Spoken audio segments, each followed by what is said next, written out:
The Committee on Science, Space, and Technology will come to order. Without objection, the chair is authorized to declare recesses of the committee at any time. Pursuant to Committee Rule 2F and House Rule 11, any recorded votes may be postponed. Today we meet to consider 4 bills pursuant to the notice. Members are invited to submit opening statements into the record. I now recognize myself for an opening statement. Good morning, and thank you for joining us today at this markup of 2 energy bills and 2 research and technology bills. We have had a productive September, and I'm pleased to consider another 4 bills today to wrap up the month and continue advancing our legislative agenda. The first bill we'll consider today is H.R. 9720, the AI Incident Reporting and Security Enhancement Act, led by Representatives Ross, Obernolte, and Bayer. The National Institutes of Standards and Technology plays a critical role in developing standards, best practices testing, and metrics for cybersecurity and AI-related issues. Among this critical work is the National Vulnerability Database, which industries worldwide rely on to help remove vulnerabilities from IT systems. This bill directs NIST to update the database to reflect vulnerabilities to AI systems and study AI-related security and safety incidents. These changes will enable NIST to update its knowledge base, engage with the latest developments in AI and cyber-related challenges, and provide comprehensive guidance to ensure its standards remain relevant and effective to all stakeholders. Moving on, our next bill is H.R. 9710, the Small Modular Reactor Demonstration Program. Innovative energy solutions like small modular reactors have the potential to boost American energy production while also reducing greenhouse gas emissions. SMRs have reduced footprints, are more cost-effective, and designed more simply, leading to improved safety and operational efficiency. This bill supports the advancement of ongoing SMRs projects and encouraging collaboration between the national labs, industry, and academia to drive forward small reactor technologies for use domestically and internationally. And I want to thank Science Committee members Representative Strong and Ross, as well as Representative Vatterholt, for their leadership in developing this legislation.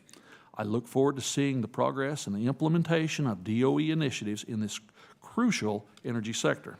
Next on the agenda is another energy bill contributing to the Department of Energy's important work. H.R. 9671, the Department of Energy Artificial Intelligence Act, sponsored by our Energy Subcommittee Chairman, Brandon Williams, along with Representative Bonamici, and provides updated guidance for DOE's development of artificial intelligence systems. As we have frequently discussed in this committee, AI is reshaping the world and altering how we live our daily lives. To maintain our leadership in this industry and stay competitive globally, we must facilitate growth and enhance our competitive edge by leveraging the resources and the expertise of our world-class federal facilities. This bill modifies the National Artificial Intelligence Initiative Act of 2020 and codifies ongoing activities at DOE and its 17 national laboratories to continue developing integrated scientific AI systems to carry out critical missions. As DOE already possesses high-performance computing, cross-cutting research, and best-in-class data systems, it is only fitting that we utilize these tools to continue supporting the advancement of artificial intelligence. This work will help fuel innovation, strengthen our competitive edge in this field. Lastly, our final bill is H.R. 9723, the National Windstorm Impact Reduction Program Reauthorization Act of 2024. We Oklahomans know all too well about the devastation caused by severe windstorms, especially since we're a part of Tornado Alley. This bill provides critical funding for the National Windstorm Impact Reduction Program, NWIRP, which conducts vital research for mitigating injuries and property damage from windstorms. The bill requires NWIRP to conduct extensive R&D to improve structures' resilience to destructive natural forces. This research is essential to helping millions of people nationwide take proactive measures and be well prepared when wind-related disasters occur. I want to thank Representative Miller and our former science colleague, Representative Foster, for partnering on this important bill. The last formal authorization for NWIRP expired in 2017, so this reauthorization is long overdue. With that, I commend the bipartisan efforts of all these bills today, and I'm confident we'll have a productive and efficient, time-wise, markup. I now recognize the ranking member for 5 minutes for her opening statement. Thank you, Chairman Lucas. As you've mentioned, we have a diverse selection of bipartisan bills this morning. Some continue the last markup's focus on AI, others with nuclear energy and windstorms. First bill on the roster is the AI Incident Reporting and Security Enhancement Act. Bill is sponsored by Representatives Ross, Obernolte, and Science Committee Member Emeritus Don Beyer. NIST is often said to be the most important agency few have ever heard of, and in the area of cybersecurity, its importance can't be overstated. NIST operates the National Vulnerability Database, which serves as a repository for IT cybersecurity vulnerability standards. The bill before us today directs NIST to use the same vulnerability management processes to account for AI vulnerabilities. Moreover, it also directs NIST to work with the Department of Homeland Security in order to convene a multi-stakeholder process to support voluntary collection, reporting, and tracking of substantial AI-related security and safety incidents. This is a very important bill that blends the established capabilities of NIST with the evolving demand of an AI economy, and I'm glad that we're considering it today. The next bill, the Small Modular Reactor Demonstration Act of 2024, sponsored by Mr. Strong and Ms. Ross, comes at an important time when energy demands have surged due to the growth of data centers and the electrification of the transportation sector. We have to ensure this new economic growth is supported by clean power generation. We're in an era of domestic nuclear innovation focused on increased safety, flexibility, and environmental consideration. Small modular reactors and microreactors are miniaturized nuclear reactors. While a conventional nuclear reactor produces 1,000 megawatts of electricity, enough to power about 100,000 homes, these smaller reactors are a fraction of the size and average about 100 to 300 megawatts of electricity production. These reactors can be coupled with renewables built in remote communities that might otherwise rely on diesel generators and require a fraction of the investment of a conventional nuclear reactor. The last point is of particular importance, as the required capital for the construction of a conventional reactor makes new construction prohibitively difficult. H.R. 9710 gives direction and guidance to a DOE program already established through the 2024 Consolidated Appropriations Act. It would empower research on small modular reactors and microreactors and create demonstration projects for this technology. I believe this is a bill that we can all get behind and support. The next bill, the Department of Energy Artificial Intelligence Act of 2024, sponsored by Representatives William and Bonamici, is also important. AI is transforming how we innovate, grow our economy, and protect our nation. However, certain strategic areas of the U.S. government's artificial intelligence capabilities currently lag industry. Meanwhile, foreign adversaries are investing in AI at scale.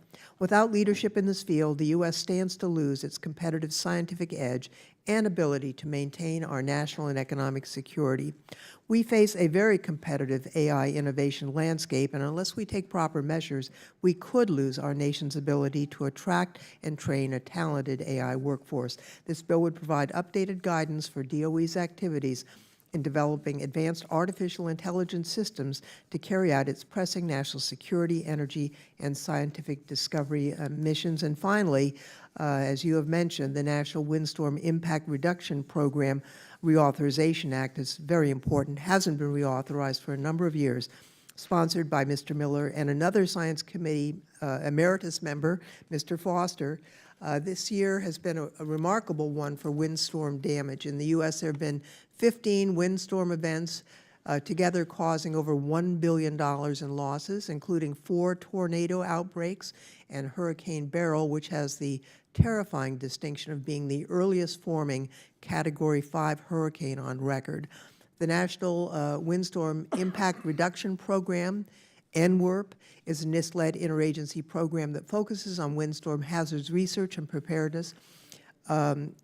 The 7-year gap in authorization led to organizational and prioritization problems among NWIRP agencies. That gap, therefore, made us more vulnerable to disaster. So this reauthorization bill takes care of that gap and will make some much-needed policy changes in the program, including closer collaboration with social scientists, research on wind-driven fire, like those that caused the tragic Maui fire of 2023, and study the effects of climate change on windstorm behavior. These are all good bipartisan bills.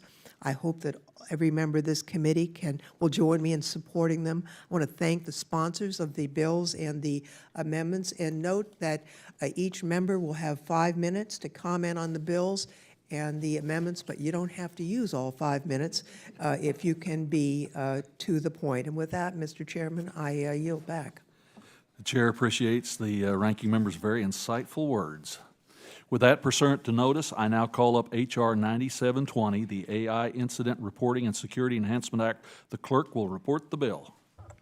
H.R. 9720, to direct the Director of the National Institute of Standards and Technology to update the National Vulnerability Database to reflect vulnerabilities related to artificial intelligence systems, study the need for voluntary reporting related to artificial Without objection, the bill is considered as read and open for amendment at any point. I now recognize the gentlewoman from North Carolina, Ms. Ross, to speak on the underlying bill. Thank you, Chairman Lucas and Ranking Member Lofgren, for holding today's markup and for working with me and Congressman Obernolte to bring this bill before the committee. I want to thank Congressman Obernolte and Congressman Beyer for their partnership on this important bill. I also want to thank Senators Warner and Tillis for their leadership, which means we've got friends on the Senate and may become law. The AI Incident and Secure Enhancement Act seeks to tackle two core security challenges related to the advancement of artificial intelligence: vulnerability management and incident tracking. Regarding vulnerability management, we already have in place a rich ecosystem of private sector actors, standards organizations, and government activities that facilitate transparency and vulnerability management for all types of software, including AI systems. NIST operates the National Vulnerability Database, an authoritative data set that organizations across the world use to make sure they're patching their vulnerabilities. This bill would direct NIST to update definitions and processes for the NVD to ensure that they're keeping up with the rapid development of AI. It also directs NIST to engage with the private sector and assist in setting standards and guidance for technical vulnerability management processes related to AI systems. I want to acknowledge the significant funding and scaling challenges that NIST has with the NVD. And as the number of digital systems in the world have increased, so too have the number of discovered vulnerabilities. Confronted with a shrinking budget and increased responsibilities related to this program, NIST was forced to temporarily pause its work processing these vulnerabilities earlier this year. The agency is now catching up and seeking to figure out a plan to scale its activities in the coming years. My colleagues and I on this committee are actively exploring solutions to help NIST address this problem and get the money. The second main challenge to this bill seeks to address incident tracking. Understandably, there's a lot of attention being paid to the potential risks and harms of artificial intelligence. As systems become more capable and integrated into sectors and use cases, especially safety-critical systems, we need a process to better understand when things fail and when AI systems are vulnerable. The bill will direct NIST to start that process by bringing together stakeholders from industry, the federal government, and experts in the AI and cybersecurity communities to study this problem. The convening will seek to advance common definitions for substantial AI incidents and support the development of norms and standards around when we should be reporting and documenting them. It would have NIST report to Congress on its findings. This bill is a concrete step that Congress can take now to better understand and advance safe and secure AI systems in the coming years. I urge my colleagues to join me in supporting this bipartisan bill, and I yield back.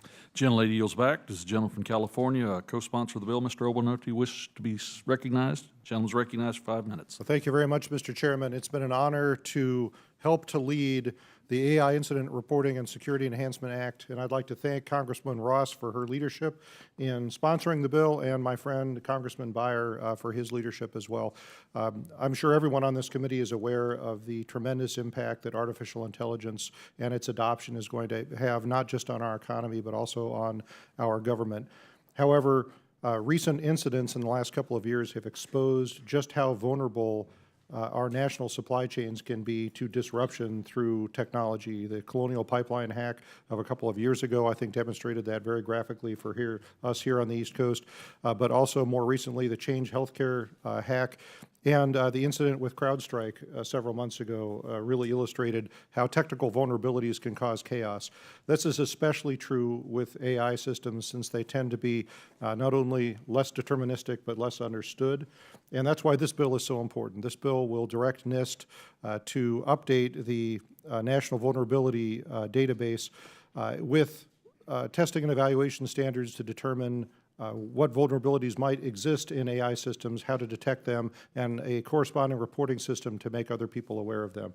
I think this is a common sense measure that needs to take, and it certainly will be key to fostering the adoption of AI in this country. So I'd like to thank my colleagues for their leadership and urge everyone on the committee respectfully to support the bill. And we're going to fight to make sure that this bill gets some floor time later this year and hopefully gets signed into law. Thank you, Mr. Chair. I yield back. Gentleman yields back. Does any other member seek to be recognized?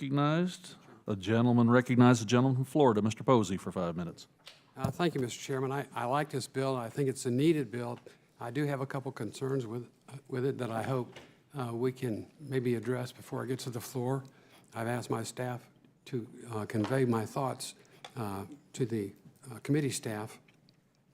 It mentioned substantial artificial intelligence security incidents and likewise for intelligence incidents, but we really don't define that, and I'd really like to see that we define that clearly. It mentions civil society groups as part of the enumerated list who are going to have input on this, and I tried to figure out what a civil society group was, and the first thing that pops up on Google is United Nations, and post-Chevron, I think we need to be specific with who we want to participate in doing this. We don't want the Chinese setting our standards or undermining our standards, and specify that we want, you know, Americans, free world people involved in this. We know the UN very rarely takes a positive position toward us, and I'd hate for them to harm the good intent of this legislation, you know, and we didn't identify what a threat source is that may trigger vulnerability, and these really jump out at me post-Chevron, you know, that the elected people should really decide the spectrum in which we want them to operate and not let the bureaucracy take off again, you know, with a free will to do whatever they want, which oftentimes we've seen in the past diverts from the actual intent of the legislation, which is really wonderful. And I yield the balance of my time. Thank you, Mr. Chairman. Gentleman yields back. The chair asks, does any other member wish to speak on the underlying bill? Seeing none, there were no amendments pre-filed for this bill. Does any member wish to offer an amendment at this time? Hearing none, I move the Committee on Science, Space, and Technology report H.R. 9720 to the House with the recommendation that the bill be approved. All those in favor signify by saying aye. All those opposed, nay. The ayes appear to have it. The ayes appear to have it. The ayes do indeed have it. The bill is ordered the ayes have it, and the bill is ordered reported favorably. I now call up H.R. 9710, the Small Modular Reactor Demonstration Act. The clerk will report the bill. H.R. 9710, to amend the Energy Policy Act of 2005 to support a program to advance the research, development, demonstration, and commercial application of small modular reactors and microreactors in order to accelerate the availability of United States-based technology. Without objection, the bill is considered as read and open to amendment at any point. I now recognize the gentleman from Alabama, Mr. Strong, speak on the underlying bill. Thank you, Chairman Lucas, for the opportunity to speak on this bill. I'd also like to thank the hardworking SST committee staff that helped bring this legislation together. I'm proud to lead the Small Modular Reactor Demonstration Act of 2024 with my colleague from North Carolina, Representative Deborah Ross.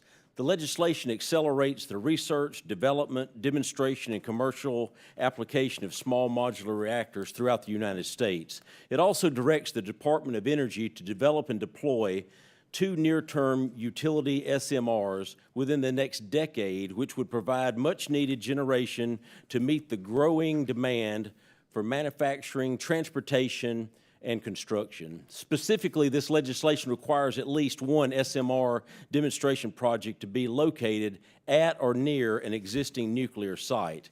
This has the potential to transform sites like Bellefonte Nuclear Plant in Jackson County, Alabama, an unfinished TVA asset, into an area that harness American-made technology solutions to meet our nation's energy needs. Small modular reactors are smaller, safer, and more cost-effective than conventional nuclear reactors. They can operate in rural areas and on military bases, providing power to those who need it most. For districts like mine, the SMRs are more clear. I'm committed to ensuring that those who call North Alabama and the Tennessee Valley home have reliable and affordable energy. I look forward to working with my colleagues on policy solutions that increase domestic nuclear energy production and prioritize our nation's energy security. Mr. Chairman, I thank you and I yield back. Gentleman yields back. Does the gentlelady from North Carolina, Ms. Ross, seek to be recognized? Yes. Gentlelady's recognized for 5 minutes. Thank you, Chairman Lucas and Ranking Member Lofgren, for considering the bipartisan Small Modular Reactor Demonstration Act of 2024, which I'm proud to co-lead with my colleagues, Mr. Strong and Mr. Adderholt.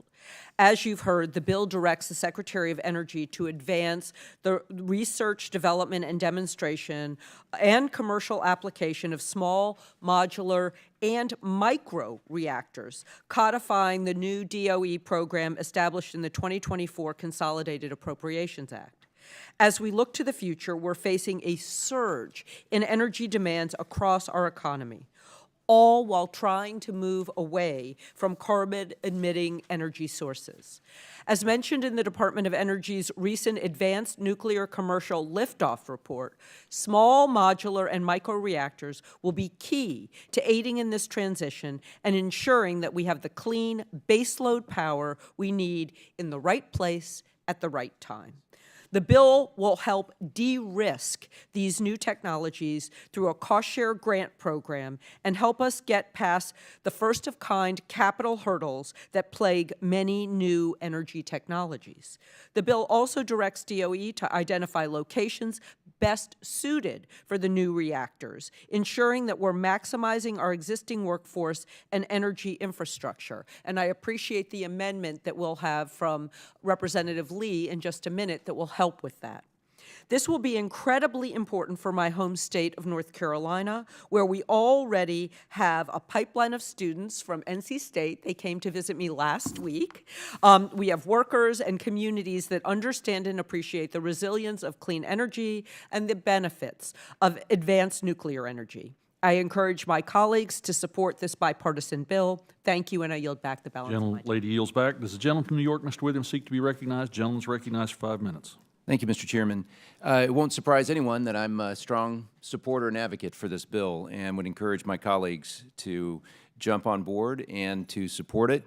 Actually, I'm qualified on 2 separate small modular reactor designs that are fielded by our submarine service, and certainly a strong supporter of this technology. I hope that my colleagues will understand the importance of getting over what's called the N1 problem, which is that there's a lot of commercial desire and interest for new nuclear technologies, small modular reactors, Gen 3, Gen 4 designs, but no one wants to buy the first one. And the importance of this bill is that the government de-risks the development of these first reactor types and proves them in demonstration, which will open up America's ability to lead not just for our own power generation here in the United States, but actually to lead the entire world as it moves more and more towards nuclear power.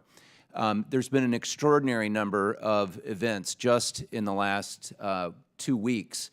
You see Microsoft Corporation is committing, I think, almost $16 billion for bringing 3 Mile Island back online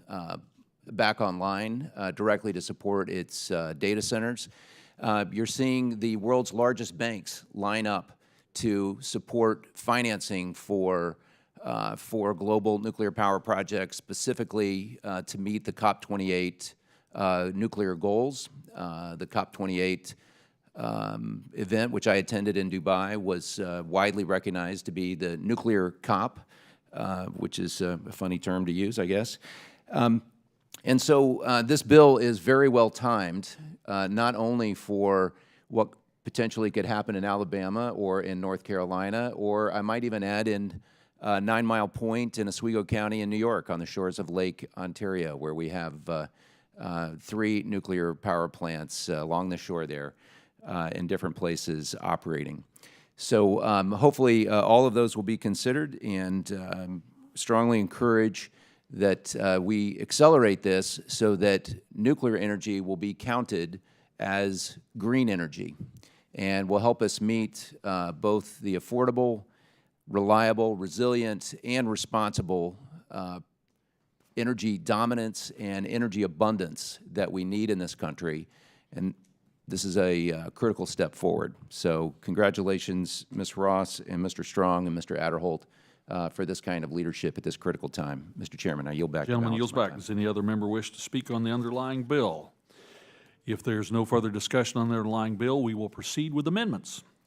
The only amendment on the roster for this bill is offered by the gentlewoman from Pennsylvania, Ms. Lee. The clerk will report Lee Amendment number 94. Lee Amendment 94, amendment to H.R. 9710, offered by Ms. Lee of Pennsylvania. On page 9, beginning line 20, insert the following. Without objection, the amendment is considered as read, and the gentlewoman from Pennsylvania is recognized to explain the amendment. Thank you, Mr. Chairman.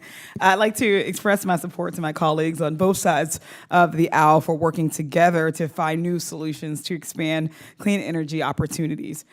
While we explore the possibilities that the expanded use of small modular reactors may have on our clean energy economy, it's vital that we don't repeat the mistakes of the past, especially in communities that still suffer decades later from the effects of harmful energy infrastructure.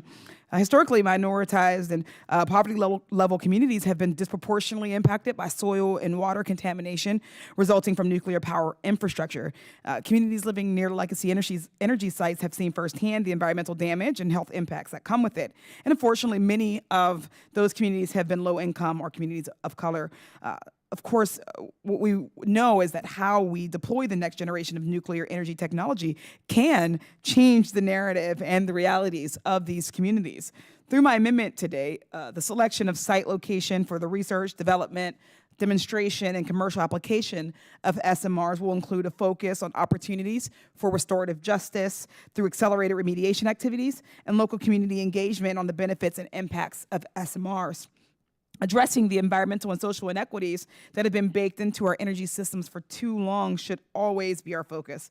And I would urge that to be serious about the clean energy future, we must ensure that it is also an equitable one. So I urge my colleagues to support my amendment, and I yield back. Gentlelady yields back. Does any other member wish to be recognized to speak on the amendment? The ranking member is recognized. Thank you, Mr. Chairman. I just want to thank Ms. Lee for her amendment. The advanced nuclear reactors are increasingly being seen as a key source of clean energy with deployments possible in the near future. It's really imperative that as the DOE assists in identifying suitable sites for these deployments, the benefits and impacts to local communities are at the forefront of DOE's planning, and also helpful to ensure that the potential to accelerate environmental remediation of existing sites is considered. So it's a good amendment. I think it has bipartisan support, and I thank the gentlelady for offering it, and yield back. Gentlelady yields back. Does any other member wish to be recognized to speak on the amendment? Hearing no others, the question is on agreeing to the Lee Amendment number 94. All in favor signify by saying aye. Those opposed signify by saying no. The ayes appear to have it. The ayes appear to have it. They do indeed have it, and the amendment is agreed to. There were no other amendments pre-filed for the bill. Does any member wish to offer an amendment at this time? Hearing none, I move that the Committee on Science, Space, and Technology report H.R. 9710 as amended to the House with a recommendation the bill be approved. All those in favor signify by saying aye. All those opposed, nay. The ayes appear to have it. The ayes appear to have it. They do indeed have it. The bill is ordered, reported favorably. I now call up H.R. 9671, the Department of Energy Artificial Intelligence Act of 2024. The clerk will report the bill. H.R. 9761, to provide guidance for an investment in the research and development activities of artificial intelligence at the Department of Energy and for other purposes. Without objection, the bill is considered as read and open for amendment at any point. I now recognize the gentleman from New York, Mr. Williams, to speak on the underlying bill. Thank you, Chairman Lucas. H.R. 9671, the Department of Energy Artificial Intelligence Act of 2024 authorizes the United States Department of Energy to carry out cross-cutting research and development activities focused on the advancement of artificial intelligence. This includes research and development in critical technologies like applied mathematics, statistical inference, and algorithm development. The Department of Energy plays an important role for the federal government in this area of scientific discovery, energy independence, and, importantly, national security.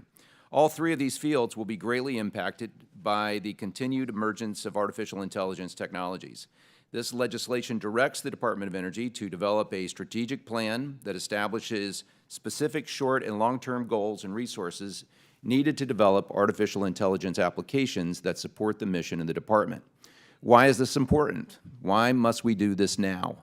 The United States, because of the extraordinary work of our national labs, possesses unique and proprietary data upon which we can train artificial intelligence models to give America an enduring strategic advantage to dominate energy science and innovation for generations to come. Therefore, the national labs must be included in the artificial intelligence conversations across the federal government.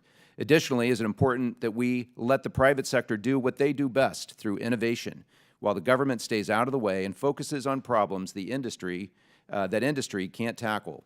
The Department of Energy has a diverse set of user facilities, from supercomputers to light sources that are unique to the federal government and should be leveraged in advancing artificial intelligence. Building off this expertise, my legislation directs the DOE to establish test beds for next-generation computing hardware and software so that they are more energy efficient and effective.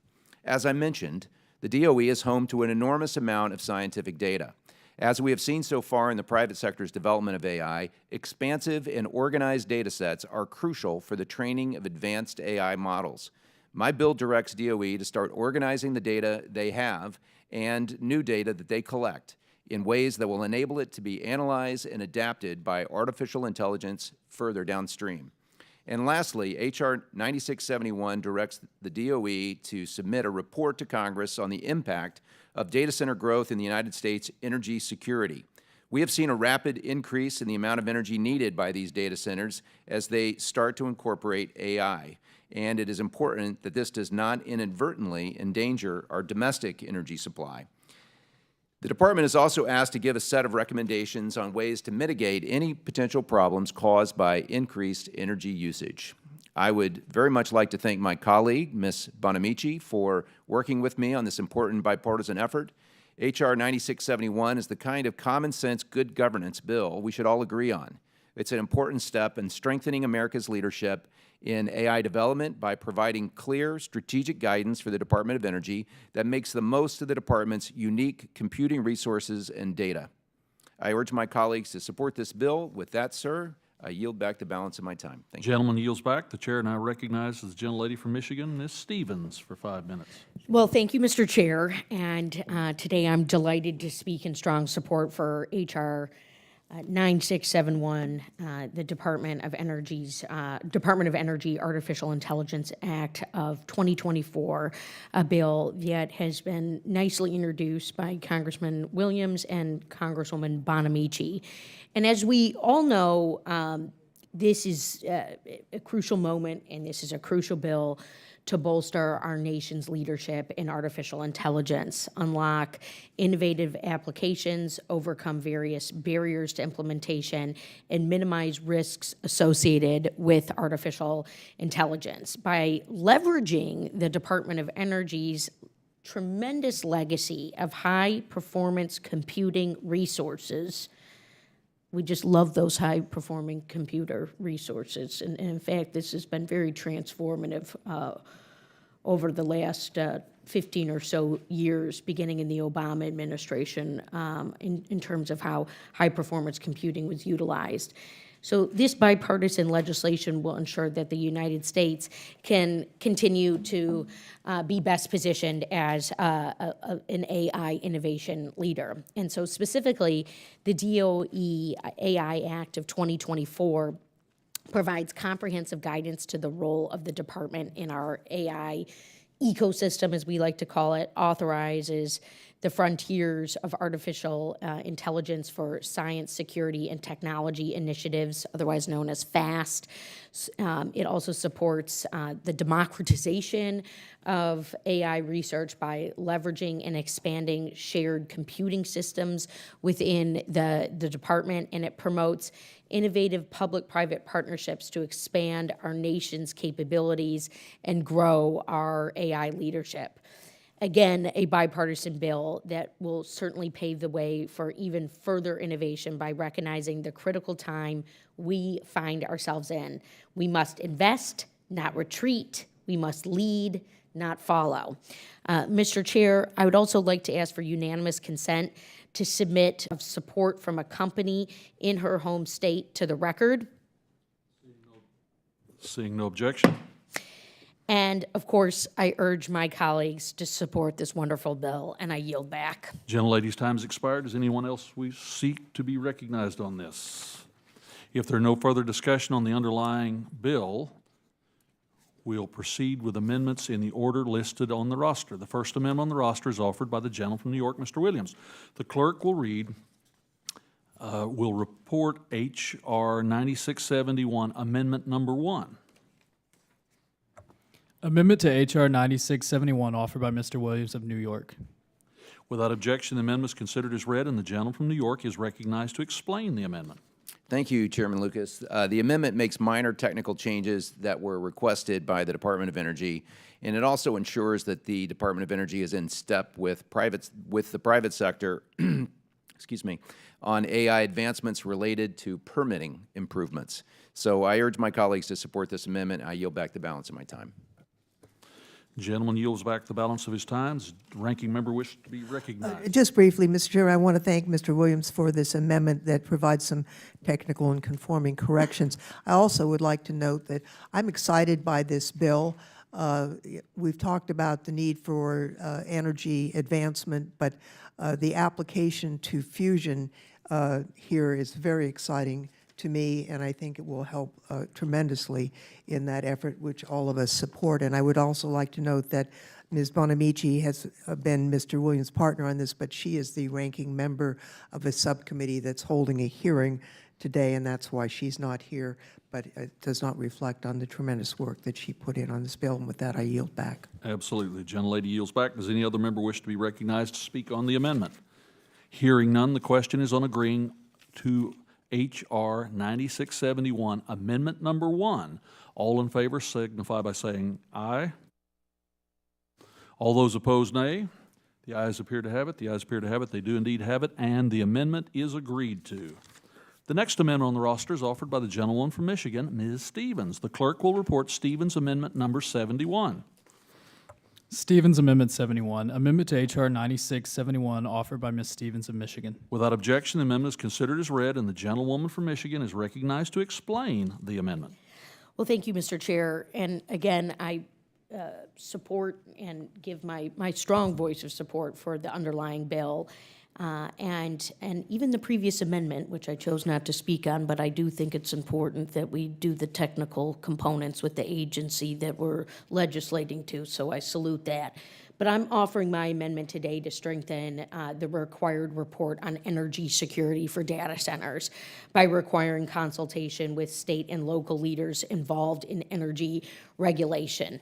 This is absolutely one of the big and underlying topics of how this country is going to proliferate and excel and succeed in the space of artificial intelligence. So in our world of everything being one click away and connected, we know we generate a lot of data, and that has to be processed through data centers on the very semiconductors that this committee supported the investment of through the CHIPS and Science Act just last Congress.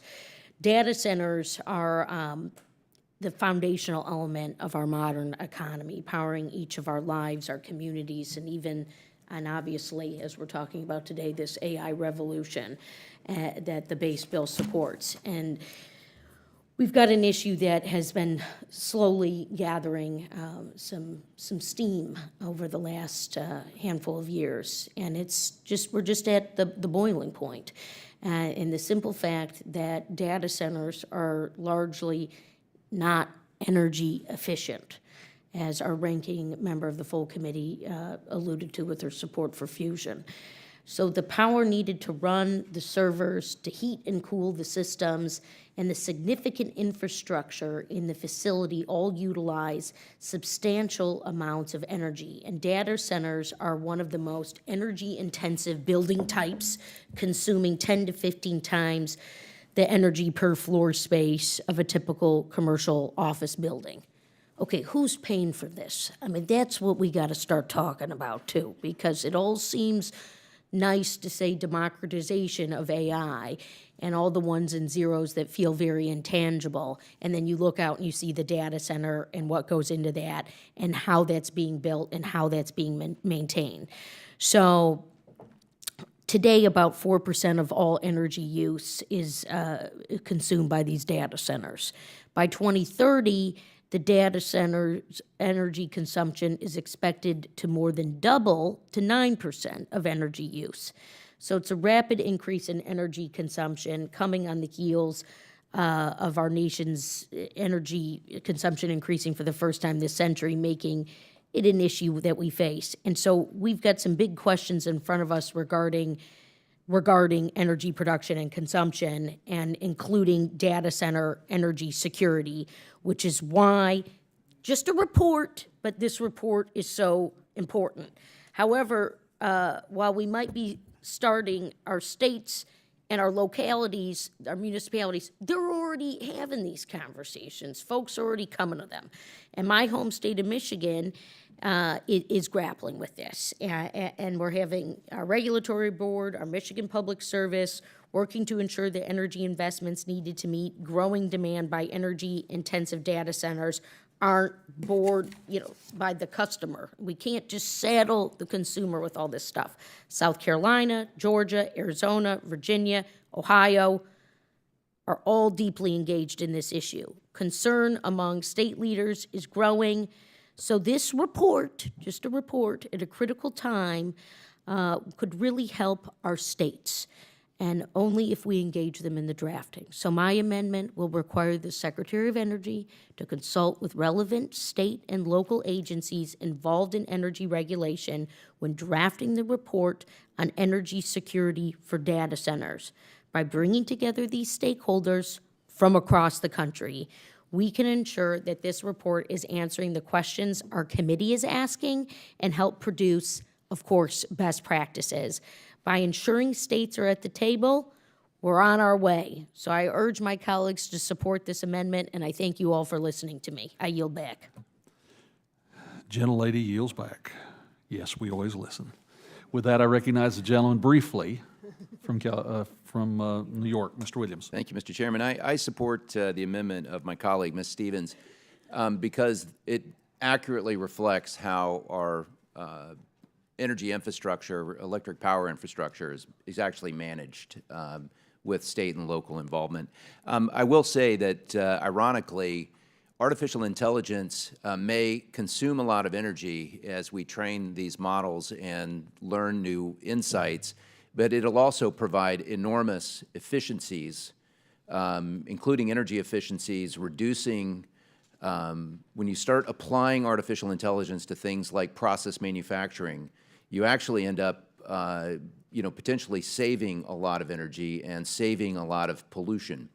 And that is part of the magic of artificial intelligence and what these kinds of technologies offer just simply industry is tremendous amounts of efficiency that will also be gained. So while we can talk about the cost, I also wanted to take a minute to point out the benefit. Thank you. I yield back. Gentleman yields back. Does any other member wish to be recognized to speak on this amendment? Seeing none, hearing none, the question is on agreeing to Stevens Amendment number 71. All in favor signify by saying aye. All those opposed, nay. The ayes appear to have it. The ayes appear to have it. They do indeed have it, and the amendment is agreed to. The next amendment is offered by the gentlewoman from Pennsylvania, Ms. Lee. The clerk will report Lee Amendment number 93. Lee Amendment 93, amendment to H.R. 9671, offered by Ms. Lee of Pennsylvania. Without objection, the amendment is considered as read, and the gentlewoman from Pennsylvania is recognized to explain the amendment. Thank you again, Mr. Chair. And again, I want to appreciate my colleagues on both sides of the aisle working together on this important piece of legislation. In many ways, we live in unprecedented times. Technological innovations, even within my lifetime, have pushed so many boundaries, and they continue to create opportunities. It's shaping the future in ways that's been unimaginable just a few decades ago. But even as we try to embrace all the innovation, we have to still make sure that it doesn't come at a cost that hits the most vulnerable among us. We can't forget that basic utilities like electricity are not luxuries, they're necessities. So I strongly believe that access to utilities like electricity, heating, cooling, and others are basic human rights and public services that must be and remain accessible and safe, affordable, sustainable, resilient, and reliable for every person. Everyone deserves access to reliable and affordable power, especially as we move towards a global future of interconnectedness and digitization. That's why I offer this amendment today, because too often corporate interests can influence how resources like electricity are distributed and priced. When this happens, we see communities sacrifice for profit. My amendment will help to ensure that the Department of Energy duly assess that people are always prioritized in the growth of data centers and computing resources. Artificial intelligence, if we continue to work together for a better future for all people, will mean that communities will always stand to benefit from new possibilities of the digital age. So I urge my colleagues to support my amendment, and I yield back. The gentlelady yields back. Does any other member wish to be recognized to speak on the amendment? Hearing none, the question is on agreeing to the Lee Amendment number 93. All in favor signify by saying aye. All those opposed, nay. The ayes appear to have it. The ayes appear to have it. They do indeed have it, and the amendment is agreed to. There were no other amendments pre-filed for this bill. Does any member wish to offer an amendment at this time? Hearing none, I move that the Committee on Science, Space, and Technology report H.R. 9671 as amended to the House with a recommendation the bill be approved. All those in favor signify by saying aye.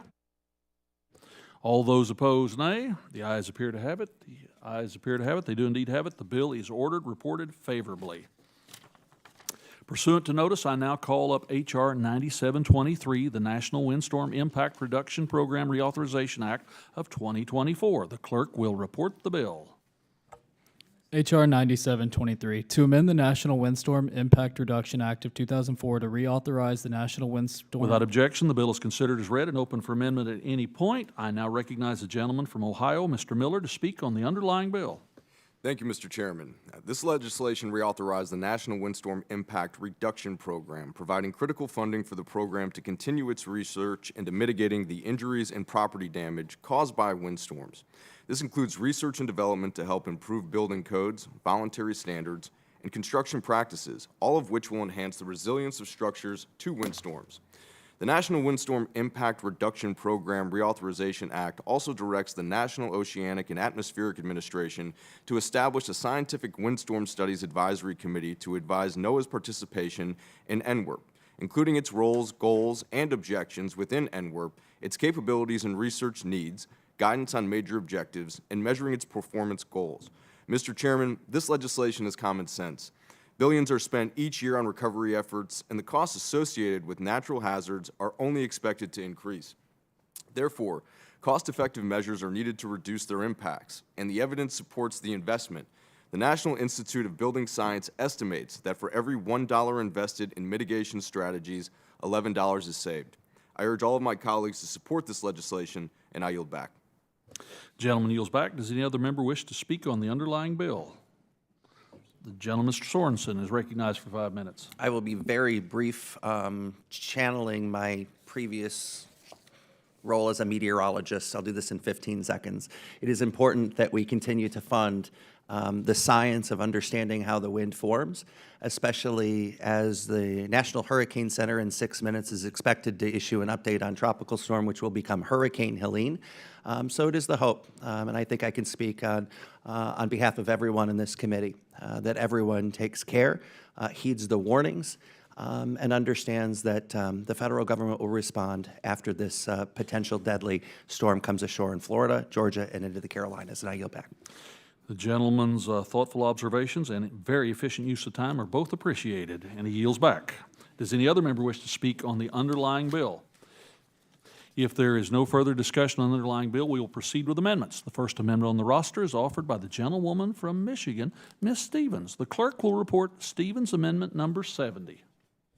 Stevens Amendment 70, amendment to H.R. 9723, offered by Ms. Stevens of Michigan. Without objection, the amendment is considered as read, and the gentlewoman from Michigan is recognized to explain the amendment. Thank you, Mr. Chair. And this is absolutely thrilling to have the bipartisan reauthorization of the National Windstorm Impact Reduction Program and WIRP. Thank you to my colleagues, Congressman Miller and Congressman Foster, and also thank you to Congressman Sorensen for your important remarks. And WIRP, as we all know, is absolutely vital, and moving this forward couldn't come at a more important time. The United States has sustained 396 weather and climate disasters since 1980, where overall damages have reached or exceeded $1 billion. The total cost of these 396 events now exceeds $2.780 trillion. NOAA reported that just in the past 9 months, the U.S. saw 20 confirmed weather and climate disasters totaling $1 billion each. That's 16 severe storm events, 1 tropical cyclone, 1 wildfire, and 2 winter storms, claiming the lives of 149 people. And it doesn't even begin to account for the vast majority of extreme weather events that affect our nation and thankfully never reach $1 billion in damages, but impact our communities daily. In June of this year, a tornado struck Livonia, Michigan, a community I have represented for the previous 2 Congresses, and this tornado was due to fast-moving, quickly evolving line of windstorms coming across the region. There was barely a warning. In fact, the tornado, it just occurred without the official warning by the National Weather Service. And tragically, a tree fell on a local home where a mother was sleeping with her young child, and it resulted in a fatality. And it sent the mother to the hospital where she was in critical condition. It was an overwhelmingly heartbreaking loss for this community. Just at home, in the middle of the day, taking care of your kids. So with my colleagues from Michigan, Congresswomen Dingell and Tlaib, we sent a letter to the National Weather Service, and in our following conversations with NWS, they described how storms like the one that day in Livonia, fast-moving, quickly developing, are just incredibly hard to forecast and monitor, especially in terms of trying to monitor and predict where a tornado could occur.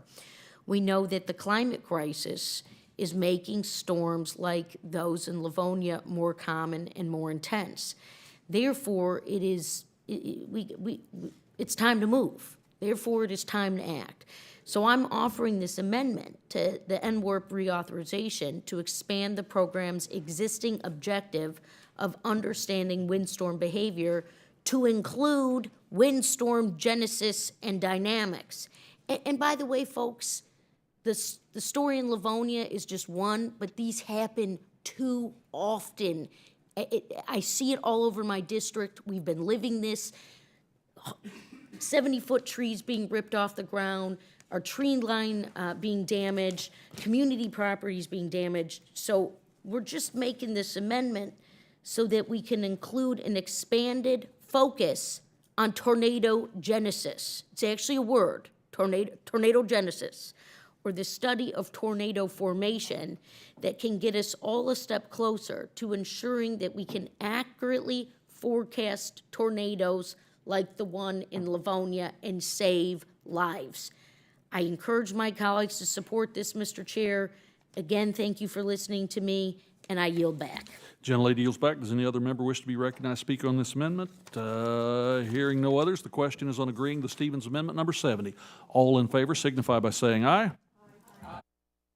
All those opposed, no.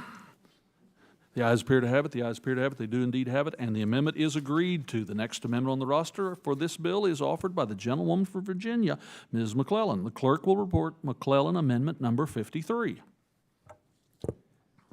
McClellan Amendment 53, amendment to H.R. 9723, offered by Ms. McClellan of Virginia. Without objection, the amendment is considered as read, and the gentlewoman from Virginia is recognized to explain the amendment. Thank you, Mr. Chairman and Ranking Member Loughran, for your work on reauthorizing the National Windstorm Impact Reduction Program. Now more than ever, we have to be prepared for more frequent and intense natural disasters, including hurricanes, tornadoes, and severe storms. And I'm glad to see this bill connect the efforts of several federal agencies to ensure that communities can get the information they need to stay safe.